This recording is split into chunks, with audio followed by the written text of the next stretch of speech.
கன்னியாகுமரி அருகே மதுபோதையில் லாரி ஓட்டுநர் ஒருவர் வெட்டி படுகொலை செய்யப்பட்ட சம்பவம் அப்பகுதியில் பரபரப்பை ஏற்படுத்தியுள்ளது.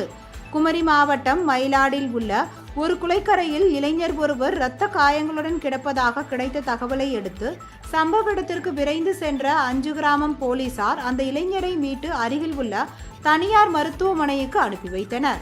அங்கு அந்த இளைஞரை பரிசோதித்த மருத்துவர்கள் அவர் ஏற்கனவே இறந்துவிட்டதாக தெரிவித்தனர்.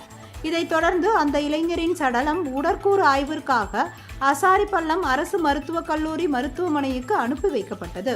இது தொடர்பாக போலீசார் மேற்கொண்ட விசாரணையில் கொலை செய்யப்பட்டவர் மருங்கூரை அடுத்த சகரம்புத்தூர் பகுதியை சேர்ந்த லாரி ஓட்டுநர் ஈஸ்வரன் என்பதும் குடிபோதையில் ஏற்பட்ட தகராறில் மர்ம நபர்கள் ஆயுதத்தால் ஈஸ்வரனை தாக்கியதும் தெரியவந்தது.